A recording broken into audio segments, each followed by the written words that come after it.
est venu le temps des grands du rire. À 13h30 sur France 3, on se retrouvera bientôt. Victor Hugo est de retour à l'affiche du Palais des Congrès à partir du 23 novembre. C'est dans Notre-Dame de Paris, le retour. Deux de ses principaux interprètes sont avec nous, Jay et Alizé Lalande, qui sont les interprètes de cette comédie musicale de Luc Plamondon et Cocciante, qui était un grand succès il y a presque 20 ans maintenant. Pour le coup, c'est vraiment un spectacle qui était au sommet. C'était l'un des plus gros succès un petit peu des comédies musicales. C'est une des premières comédies musicales aussi. Oui, un des plus gros succès. Donc ça, c'est vrai que reprendre ça, on a l'impression que c'est un classique maintenant, c'est ça? C'est ça, c'est comme un classique. Le personnage de Fleur de Lys, c'est vous, donc Alizé, ce personnage qui a une relation avec Esmeralda et Phébus, enfin toute une histoire. Elle est fiancée à Phébus, oui. Fiancée à Phébus.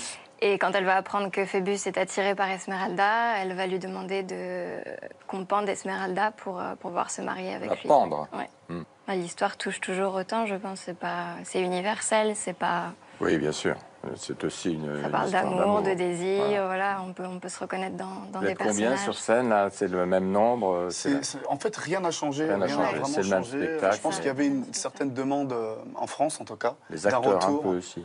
Les acteurs. Oui. Et puis nous, on s'est mis un petit peu la pression parce que c'était l'un des plus gros succès, Et puis derrière, il y a des vrais personnages qui ont vraiment marqué en tout cas cette comédie musicale, comme Garou, comme Hélène Ségara, comme Julie Zenati, Patrick Fury, etc. Donc derrière, c'est pas évident, mais c'est un challenge qu'on prend volontiers. Donc ça, c'est un pari que vous lancez, donc, et qui verra le jour le 23 novembre au Palais des Congrès. Vous êtes en pleine répétition et on va voir un extrait de ces répétitions. Vous voulez bien? Allez. Il y a Notre-Dame de Paris, version 2016. Il est venu le temps des cathédrales. Notre-Dame de Paris. Le monde est entré. Il y a toujours 10 danseurs, 6 acrobates et un breakdancer. Mais le spectacle sera le même. Il est tellement magique. Tu vas me détruire et je vais te maudire jusqu'à la fin. Il faut des gens qui vivent leur personnage. Pour celui qu'on est.